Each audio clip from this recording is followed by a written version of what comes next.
Muy bien, queridos, estamos una vez más esta noche aquí para estudiar la palabra de Dios. Y un cariñoso saludo a todos los amigos, las personas que en diferentes lugares del país, del mundo, a través del internet, están recibiendo también la palabra de Dios en su corazón.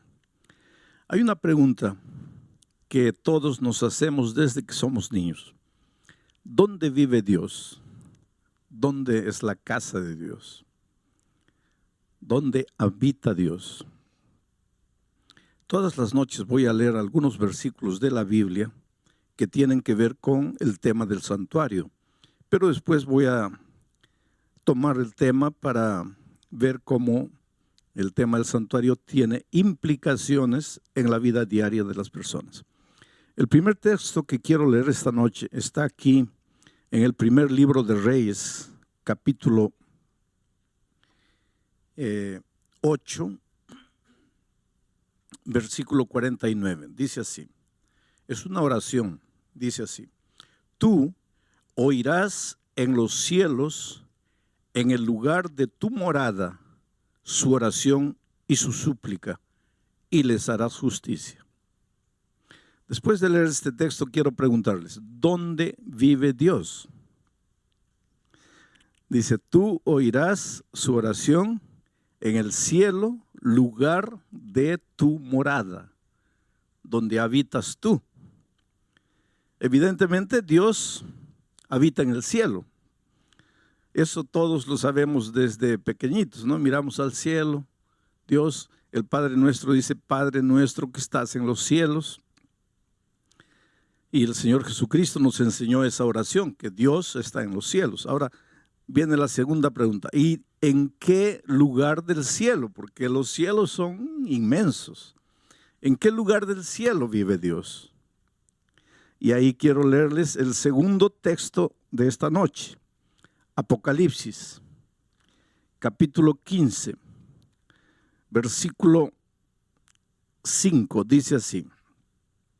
Después de estas cosas miré, y he aquí fue abierto en el cielo el templo del tabernáculo del testimonio. Después de estas cosas miré, y he aquí fue abierto en el cielo el templo del tabernáculo del testimonio. Y ahí el profeta Juan vio un trono dentro del templo, dentro del tabernáculo, dentro del santuario. Durante la semana voy a usar mucho la palabra santuario. Quiero que ustedes entiendan que el santuario es la misma cosa que el templo. El templo es la misma cosa que el tabernáculo. Cuando digo tabernáculo, estoy hablando del templo. Cuando digo templo, estoy hablando del santuario. Cuando digo santuario, estoy hablando del tabernáculo. Las tres cosas son la misma cosa. Entonces, en medio de los cielos hay un templo, hay un tabernáculo, hay un santuario. Y dentro de ese santuario hay un trono. Y en ese trono está sentado Dios. Voy a leer el último versículo de esta noche, o tal vez el penúltimo. Isaías capítulo 6, el versículo 1. Miren lo que dice Isaías. En el año que murió el rey Uzías, yo vi al Señor sentado sobre un trono alto y sublime, y sus faldas llenaban el templo. Ahora vamos a juntar estas tres ideas presentadas por estos tres textos diferentes. Dios habita en los cielos. ¿En qué lugar específico de los cielos? En el templo. Y ahí viene una pregunta. Quiere decir que hay un templo en el cielo. Hay un santuario en el cielo. Hay un tabernáculo en el cielo. Y la respuesta contundente es sí. Hay un santuario, hay un templo, hay un tabernáculo en el cielo y dentro de ese santuario hay un trono. Y en ese trono se sienta Dios. Ahora tú puedes decir así, pero parece cosa de niño. ¿Cómo que en medio del cielo va a haber un templo? no debería haber que decir, no sería necesario que haya. Dios no necesita un santuario, un trono para sentarse, para ser Dios. No, Él no necesita. Por lo tanto, el santuario no existe por causa de Dios. Existe por causa de nosotros. Porque anoche dije, Dios es infinito y no está amarrado ni al tiempo ni al espacio. Pero los seres creados, incluyendo los ángeles, somos finitos y estamos amarrados al tiempo y al espacio. Entonces, ¿cómo un Dios infinito que no se amarra al tiempo ni al espacio podría mantener comunión, compañerismo con un ser finito amarrado al tiempo y al espacio? No habría manera de encontrarse. Pero como Dios lo que más quiere es vivir con sus hijos, porque Dios te ama, tú eres precioso para Dios. Jamás pienses que Dios te deja, que Dios no se preocupa por ti. Entonces, como Dios te ama y quiere mantener comunión contigo, compañerismo contigo, quiere caminar contigo, andar contigo, entonces Él busca en el infinito universo un punto en que el Dios infinito, que no está amarrado al tiempo ni al espacio, se junte con el ser finito amarrado al tiempo y al espacio. Ese punto de convergencia es el santuario celestial, el santuario allá en el cielo. Y ahora, Juan, al escribir el Apocalipsis, dice que dentro de ese santuario hay un trono. Y Isaías dice, y yo vi a Dios sentado en su trono en el año que murió el rey Usías. Esto es interesante. ¿Sabes por qué? Usías fue un rey que murió con lepra, leproso. Y en aquellos tiempos la lepra era una cosa vergonzosa, una cosa terrible, sinónimo de pecado. El rey Usías murió leproso por su rebeldía, por su atrevimiento, por su pecado contra Dios. Murió leproso. Ahora imagínense toda la nación de Israel, sabiendo que las naciones vecinas sabían que Israel relacionaba la lepra con pecado. ¿Cómo se sentían todos los habitantes de Israel sabiendo que su rey había muerto leproso? Estaban avergonzados. Y no solo eso, sino que estaban sin rey, porque acababa de morir el rey. Y cuando el líder desaparece, pues todos tiemblan. ¿Y ahora qué hacemos? ¿Cómo resolvemos nuestros problemas? Y en esos momentos ya los ejércitos enemigos estaban preparándose para invadir Israel. Y ahora no había rey. Estaban desesperados. Y mire, en esas circunstancias de desesperación, de vergüenza, de incapacidad, de impotencia del ser humano, Isaías dice, yo vi a Dios sentado en el trono. Esto es interesante. Porque aunque las cosas en esta tierra parece que van a deshacerse, aunque parezcan las cosas en esta tierra que no funcionan, aunque parezca que todo se está viniendo para abajo, hay un Dios sentado en el trono. Y el trono simboliza control. Quiere decir, Dios nunca pierde el control de las cosas. Dios nunca pierde el control de la situación. Para ti, desde el punto de vista humano, puede ser, mi hogar ya no tiene salida, está todo acabado, está todo perdido. Y nosotros los seres humanos constantemente usamos esa expresión, ahora ya está todo perdido, ahora ya está todo acabado. Y muchas veces pensamos que la única salida es la muerte. O entonces la única salida es huir, escaparse, correr, esconderse. Pero cuando en alguna circunstancia de tu vida, en la vida financiera, en la vida profesional, en la vida familiar, donde sea, en algún momento de tu vida, tú sientas como que estás perdiendo el control de la situación, tú sientas como que las cosas se te vienen abajo, tú sientas como que nada, no hay solución para nada, recuérdate que Dios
siempre está en el trono. Dios siempre está en el control de las cosas. Por lo menos, por lo tanto, no te desesperes. Querido, si en este momento tú estás viviendo ahí, el momento más terrible de tu vida, no ves luz, no ves salida, todo es oscuridad, y por casualidad o porque un amigo te invitó, prendiste la televisión o prendiste el internet, y en este momento la palabra de Dios está llegando, pero tú estás escuchando y casi no entiendes nada porque solo estás pensando en tu drama, en la situación terrible que parece que no tiene solución. Recuérdate, para ti todas las cosas pueden estar confusas aquí en la tierra, pero hay un Dios en el cielo que tiene el control de las cosas, y ese Dios es tu Padre, y ese Dios te ama, y para ese Dios tú eres importante. Y Él no va a dejar que las cosas te destruyan en esta tierra. Solo tienes que levantar los ojos al cielo. Solo tienes que reconocer que hay un Dios en los cielos. Porque hay una cosa interesante con nosotros, los hombres. Cuando todo va bien, no miramos al cielo. Mi padre durante 34 años recibió la palabra de Dios, y siempre dijo no, no, no, y fue esquivando hasta que un día un cáncer tocó su vida, y en el dolor, en la enfermedad, abrió el corazón a Jesús y se entregó a Él. Yo tuve la bendición, la alegría de bautizar a mi propio padre. Antes de su bautismo, él me dijo una cosa impresionante.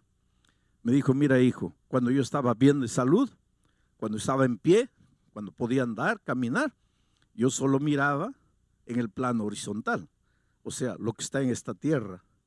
Pero cuando quedé con cáncer, caí a la cama, y ahí, aunque no quería, tenía que mirar al cielo. Interesante, ¿no? Cuando todo va bien, ¿para qué Dios? Cuando todo va bien, Dios pasa a un segundo plano. Pero hay momentos en la vida en que las cosas parecen que se escapan de tu control. Tú te esfuerzas, luchas y no, se te va. No puedes, llegas a la conclusión que como ser humano no puedes.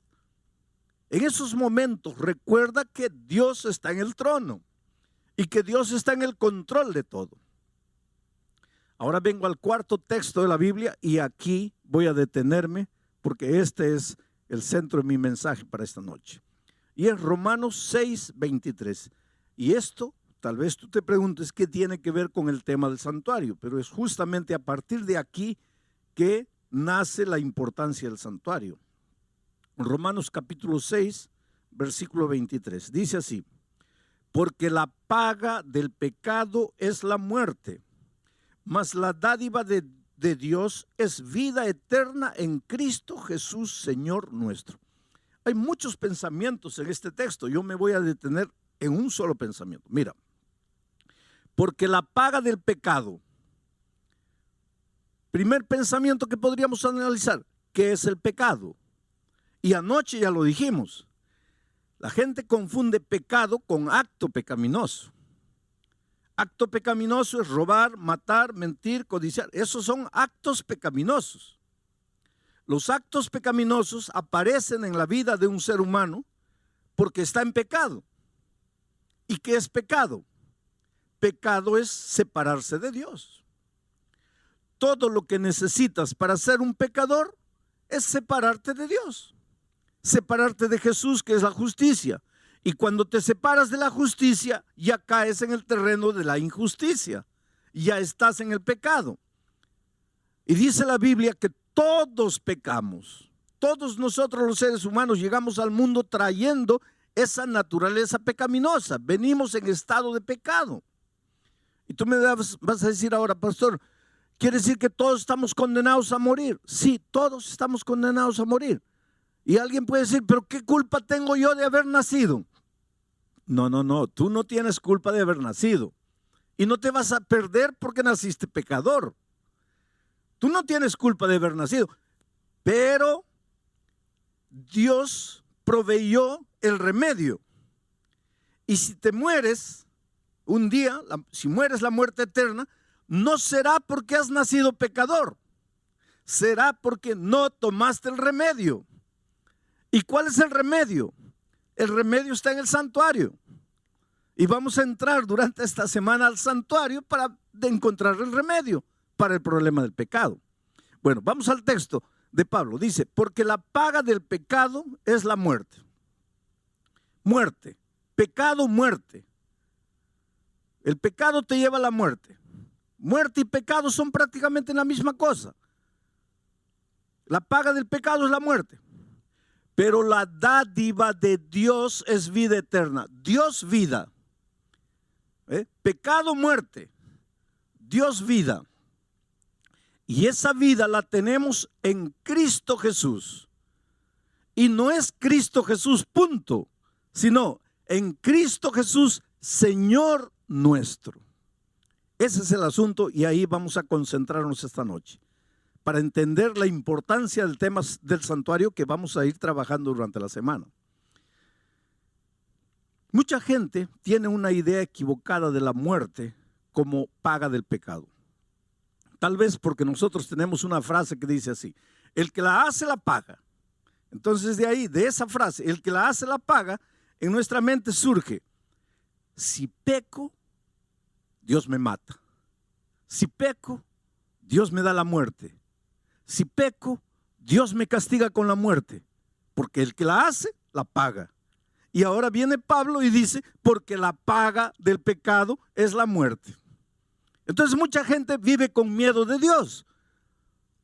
Y mucha gente vive con miedo de pecar. Porque dice, si peco, muero, porque el que la hace, la paga. Si desobedezco, muero, porque la paga del pecado es la muerte. Pero no tienen una idea correcta de Dios. Entonces mucha gente piensa así, Dios es un Dios que está allá, y ahora yo dije que está sentado en su trono. Entonces mucha gente piensa, Dios está sentado en su trono con la muerte en la mano. A ver, ¿quién peca allá en la tierra? Al que pecó, muerte. Pecó, muerte. Se equivocó, muerte. Porque la paga del pecado es la muerte. Pero eso no.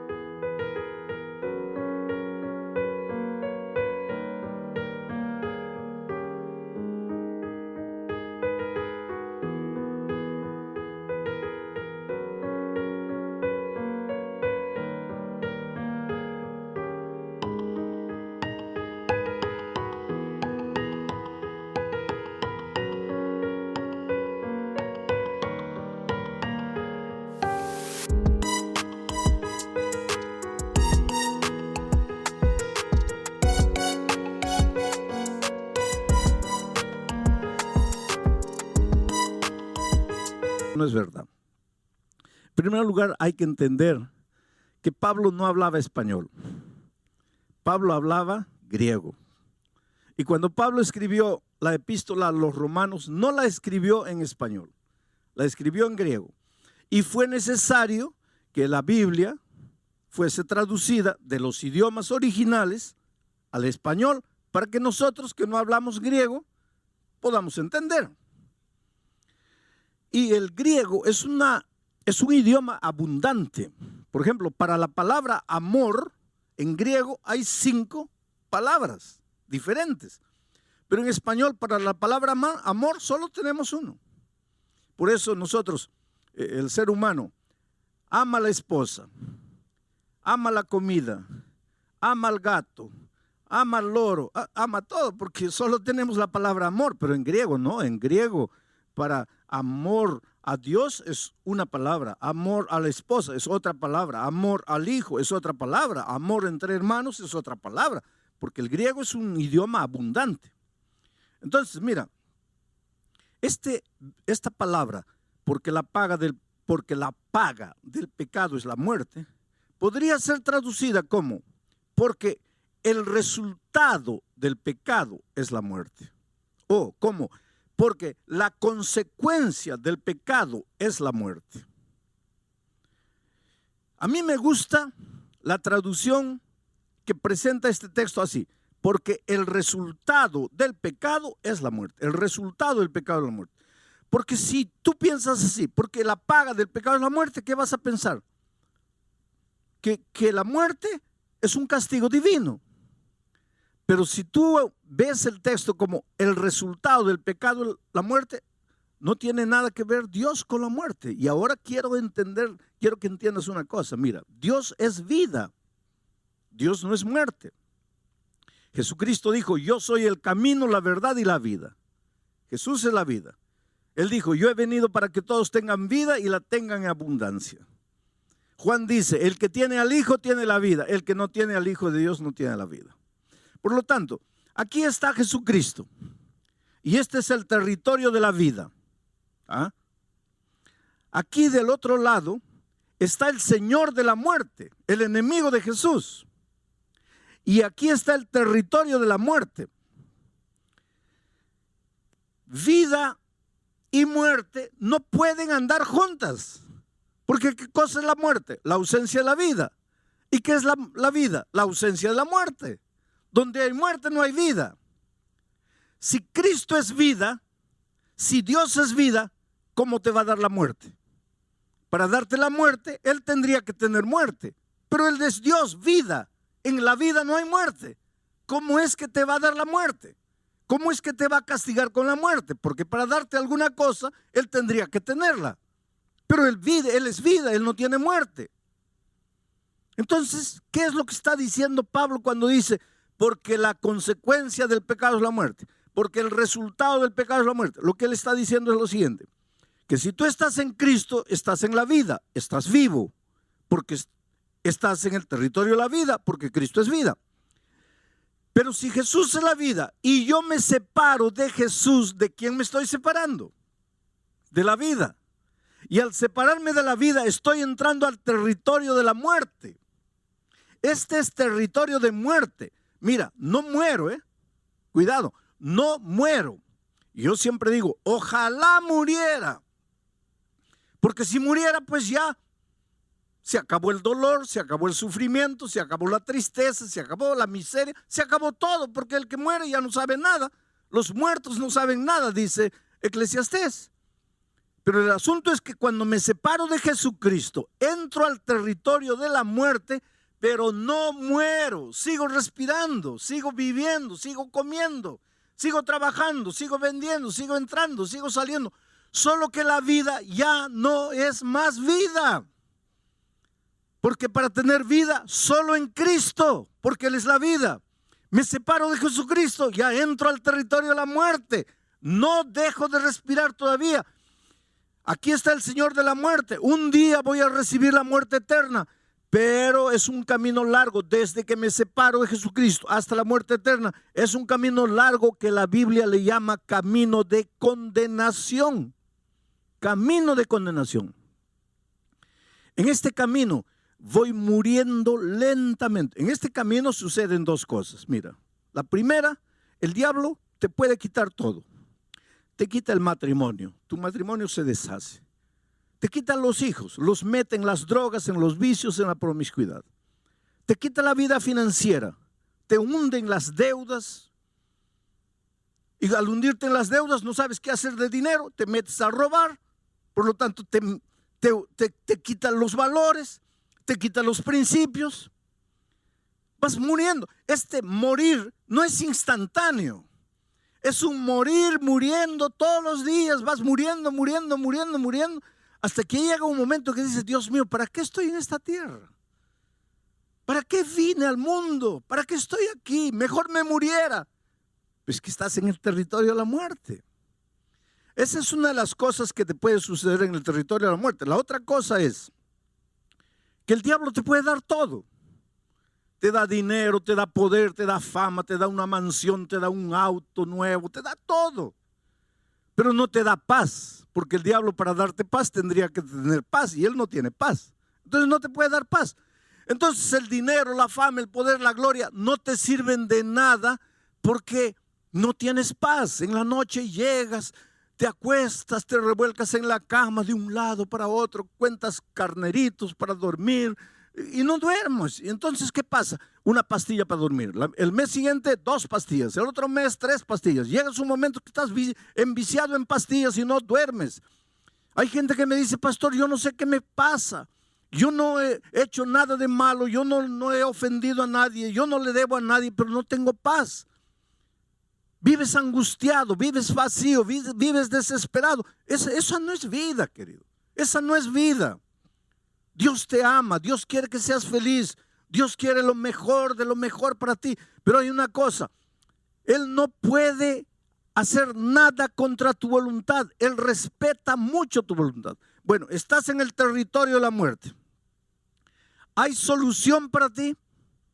¿Hay salida para ti? Claro que sí. ¿Y cuál sería la salida? La salida lógica. Tú estás aquí sufriendo en el territorio de la muerte. No quieres más esta vida miserable. ¿Cuál sería la solución lógica? Dar media vuelta y volver a la vida. Y en Jesucristo tendrías la vida y tus problemas estarían resueltos. Pero ahí viene la clave. Cuando estás viniendo hacia Jesucristo, cuando estás regresando hacia la vida, porque querido, Dios te ama mucho. Y desde que tú te vas de Él y te vas al territorio de la muerte, ¿tú crees que Dios se queda feliz? No. Él te llama, te llama, te llama, te llama. Por eso dije anoche que la historia del mundo es el hombre corriendo, corriendo, corriendo y Dios atrás de él, atrás de él, atrás de él. El hombre escondiéndose, escondiéndose, escondiéndose y Dios atrás buscándolo, buscándolo. Dios llama. Desde el Génesis hasta el Apocalipsis, la Biblia es un libro de llamado. En el jardín del Edén Dios llega. Adán, ¿dónde estás? Y desde ese día, Pedro, María, Juana, Rosa, ¿dónde estás?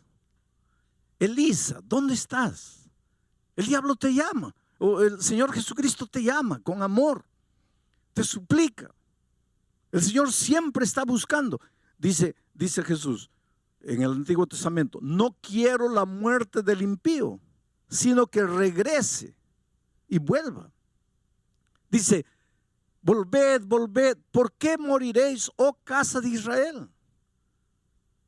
Dios te ve ahí en el territorio de la muerte, sufriendo con la vida destruida, no puedes dormir. ¿Tú crees que Dios está feliz? No, Él te ama, Él quiere traerte de vuelta, solo que no puede traerte por la fuerza. Tú tienes que querer. Pero muy bien, un día te cansas de sufrir y decides regresar al Señor Jesucristo. Solo que cuando estás volviendo, el diablo es muy astuto. Y te digo una cosa, mira, hay mucha gente que tiene una idea equivocada del diablo. La primera cosa que te voy a decir, el diablo no es ateo. El diablo no es ateo, el diablo cree en Dios. Santiago dice que los demonios también creen y tiemblan. Por lo tanto, tú cuando lidias con el diablo, no pienses que estás lidiando con un ateo, porque el diablo no es ateo, el diablo cree en Dios. Segunda cosa, el diablo conoce muy bien la Biblia, cuidado. Cuidado, el diablo conoce muy bien la Biblia. Cuando Jesucristo estaba en el desierto, el diablo fue con la Biblia en la mano. Solo que el diablo no respeta la palabra de Dios. La usa, agarra un versículo de aquí, agarra otro versículo de aquí, le hace decir a la Biblia lo que la Biblia no dice. Entonces, cuidado, no todo el que tiene la Biblia en la mano está viniendo en nombre de Dios. Porque el diablo vino con la Biblia en la mano, pero no estaba viniendo en nombre de Dios. El diablo es bíblico. Conoce la Biblia. Y como conoce la Biblia, cuando tú estás regresando al Señor Jesucristo, el diablo le dice a Jesús, prácticamente, voy a tratar de decirlo así para que ustedes entiendan. Hey, Señor Jesucristo, ¿lo vas a recibir a este miserable pecador? ¿Lo vas a recibir de vuelta? Y Jesús dice, sí, claro. ¿Y por qué lo vas a recibir? Porque yo lo amo. Pero este no ha pecado, sí, ha pecado. Se ha ido de ti, sí. Ha entrado al territorio de la muerte, sí. ¿Y qué dice Romanos 6:23? Porque la paga del pecado es la muerte. ¿Y este pecó o no pecó? Sí. ¿Y? Si pecó, tiene que morir, porque la paga del pecado es la muerte. Y ahora él está viniendo y tú lo vas a recibir de vuelta. No. Mira, si tú lo recibes de vuelta, quiere decir que tu palabra es mentira. quiere decir que tu palabra no es eterna. Quiere decir que tú no cumples tu palabra. Por lo tanto, no lo puedes recibir de vuelta. Mira la situación en que nosotros colocamos a Dios. Porque Él te ama, querido. Él quiere traerte de vuelta. ¿Sabes que el Señor Jesucristo quiere entrar en tu vida y colocar en orden todo el desorden interior? Porque una de las cosas que el pecado hace es desordena el mundo interior. Desordena las emociones, los sentimientos. ¿Cómo puedes entender que un hombre que dice que ama a su esposa la golpea? ¿Cómo puedes? ¿Cómo puedes entender que un hombre que dice que ama a su hija abusa de ella? ¿Cómo puedes? ¿Cómo puedes entender que un hombre que dice que ama a su familia gasta el dinero en bebida, en vicios? ¿Cómo puedes? Es que cuando el pecado entra en tu vida, o cuando tú entras al territorio del pecado, cuando caes en la mano del enemigo de Dios, Él desordena tus sentimientos. Tú no te das cuenta de lo que estás haciendo, pero te estás destruyendo a ti y estás destruyendo a las personas que más amas. Entonces, el Señor quiere ordenar tu vida, quiere calmar tus sentimientos, quiere enseñarte el camino de la verdad, el camino de la felicidad. Solo que tú estás metido en un problema porque has pecado, te has venido aquí y ahora el diablo dice: no, Señor, si se ha venido, tiene que morir.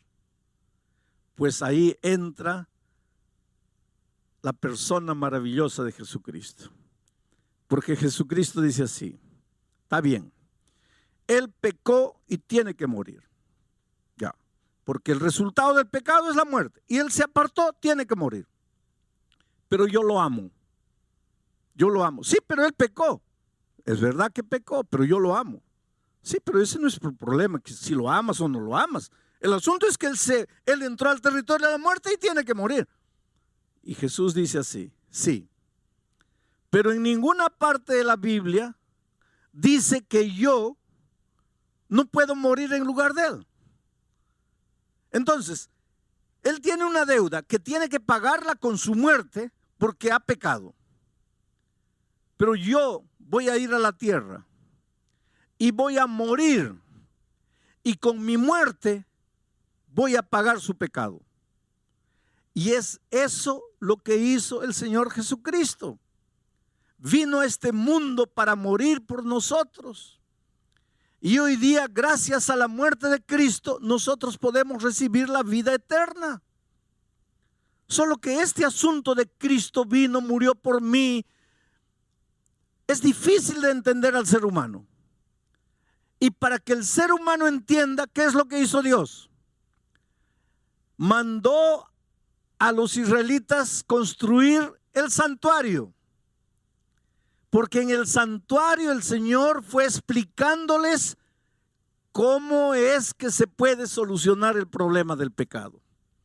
Cómo es que aunque el hombre murió, alguien puede morir en su lugar. Y el tema de mañana es impresionante, porque ya comenzamos ahora a analizar el plan de salvación dentro del tema del santuario. Querido, el Espíritu de Dios sigue moviéndose hoy y llamando a las personas. Ahí donde estás, puedes creer que el Espíritu Santo está trabajando en tu corazón.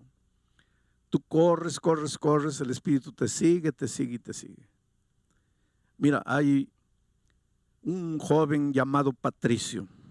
Trabaja para una empresa de aviación grande aquí en América Latina.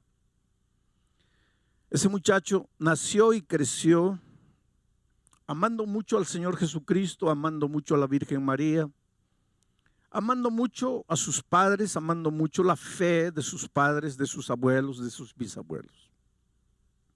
Pero un día se confrontó con la palabra de Dios.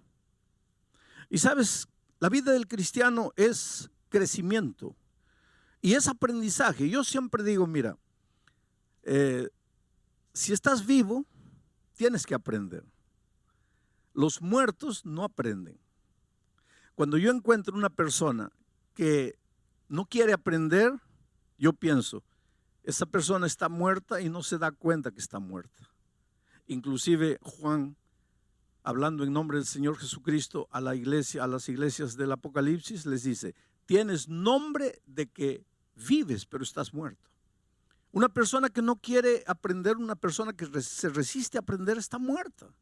Porque los vivos aprendemos. Ahora, no es fácil aprender. ¿Sabes por qué?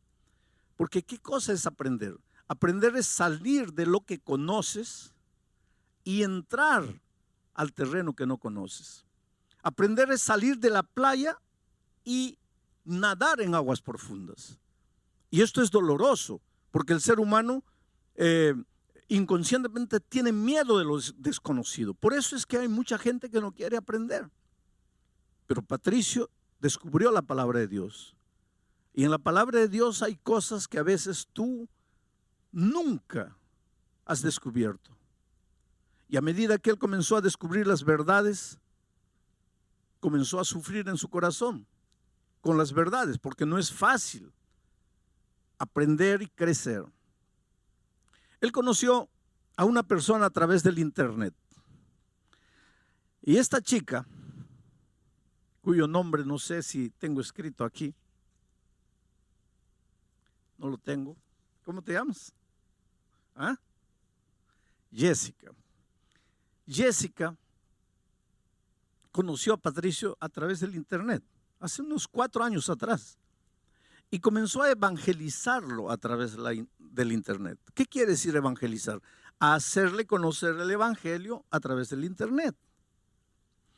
Llegaron sermones míos grabados a las manos de Patricio. El Espíritu de Dios usó esos sermones para tocar el corazón de él. Mas los estudios que por internet Jessica le daba, llegó un momento en que él sufría. Ayer Patricio estaba en Santiago de Chile, escuchando el mensaje a través del internet. Después del mensaje, él asistió a las preguntas y respuestas de entrevistas que me hacen después del mensaje.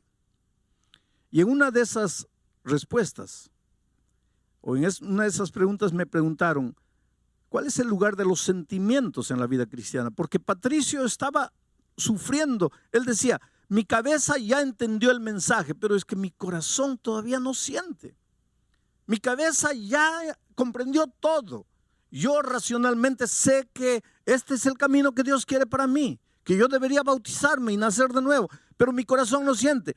Y anoche yo en la respuesta dije: mire, no le hagas mucho caso a tus sentimientos, porque después de la entrada del pecado al mundo, los sentimientos son a veces engañadores. Y esa fue la respuesta que Patricio necesitaba en su vida. ¿Sabes que Patricio tomó esta mañana el avión de Santiago de Chile y se vino para aquí a Lima? Y acaba de llegar. Y Patricio en este momento entra al tanque del bautismo para sellar su pacto de amor con Cristo. Para decirle: Señor Jesucristo, yo acepto tu amor, yo acepto lo que hiciste por mí en la cruz del Calvario. Yo me entrego aquí, a ti. Y ahí está Patricio. En este momento, Patricio, quiero que me mires así. Tu vida ha sido una vida de búsqueda. Eres un hombre sincero, eres un hombre honesto. Encontraste la palabra de Dios. Sufriste al principio con las verdades que descubrías, pero tu honestidad, tu sinceridad te llevó a aceptar el mensaje. Hasta anoche habías aceptado todo racionalmente, pero tú dices: mi corazón no sentía. Sin embargo, Dios usó el programa de anoche para llegar a tu corazón y mostrarte que las decisiones no se toman necesariamente llevado por las emociones, sino por las convicciones que el Espíritu coloca en la mente de la persona. Y tomaste el avión y viniste aquí. En este momento tu corazón está alegre y triste. Alegre porque estás naciendo de nuevo. Medio triste porque yo sé que en el fondo hubieras querido que tu madre mirara tu bautismo. Pero tu madre todavía no tiene condiciones de entender lo que tú estás haciendo. Y tú, para ahorrar el sufrimiento, no le dijiste que estás aquí para bautizarte. Pero este es un día extraordinario. Toda tu vida pasada queda borrada.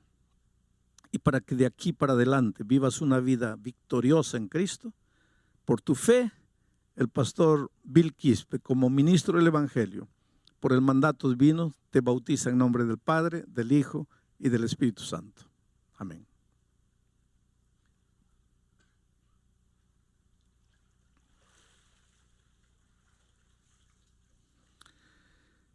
¿No es maravilloso, querido?